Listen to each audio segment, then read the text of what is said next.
that question. Um, first, if you look at the Carnatic tradition, or even if you look at the Hindustani tradition, I think there's always been a constant process of change. In fact, I think the word sampradaya, the word the tradition itself, embodies the idea of change that happens through different mechanisms. And and we can't remove socio-political narratives from those mechanisms, because the aesthetic and the socio-political are very, very connected, depending on who's practicing the art, the context of the art, the context of the politics of the art. And we all know that our own country aesthetically, culturally transformed, especially in the period between 1850 and 1930, when the whole nationalism was there, which has influenced the whole perception of what art is, what it should be. And as far as Carnatic music goes, I wouldn't say there has not been change. There's been a lot of changes. For a person who is, one of my early encounters of change was when I started researching about 15 years ago. A treatise called the Sangeeta Sampradaya Pradarshan. This is in 1904. It's a treatise that gives you 200 years of raga change, compositional, archival. It's a magnus opus of a treatise by the scholar Subrahma Dikshit.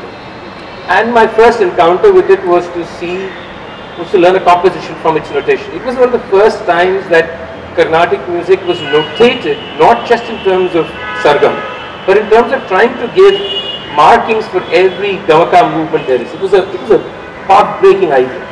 And he was, of course, influenced by using Western symbols and all these things. When I started doing that research, the first thing that hit me is how different that music was to the music I was singing. So if I took a raga, any raga, especially a South Indian raga called Thodi, which is not the Hindustani Thodi, and I tried singing it according to the notation, I was uncomfortable completely.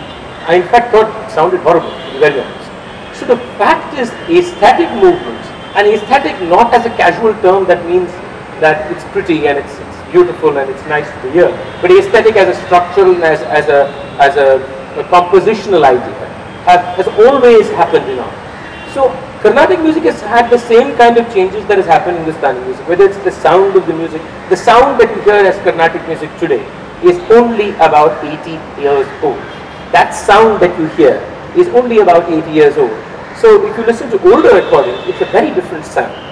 So there have been a lot of changes, and there are many reasons for it. Again, instruments have been innovated. The flute was pretty much rediscovered in the south. The basuri, the bamboo flute.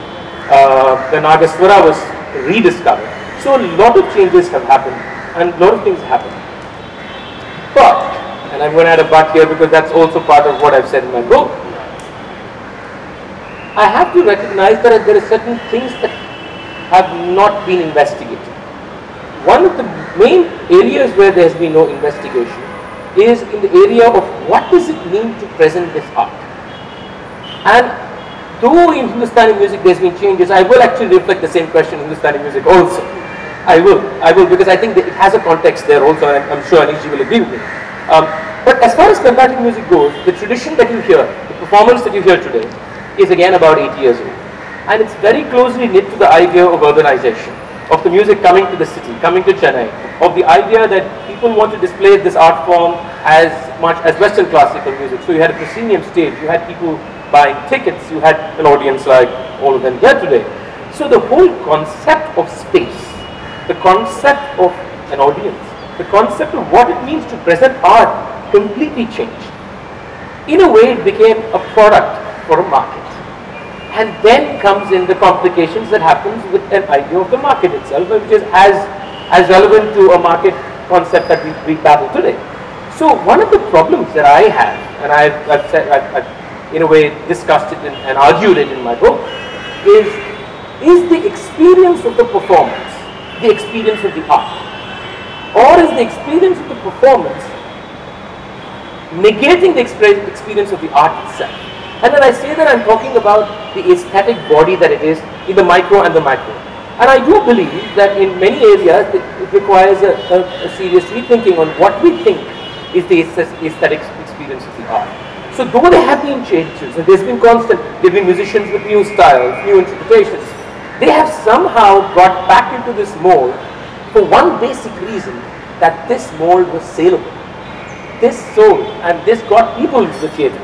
So that has been a trap, and I think we need to recognize that there is a conversation that is needed there, not necessarily an answer, but a conversation.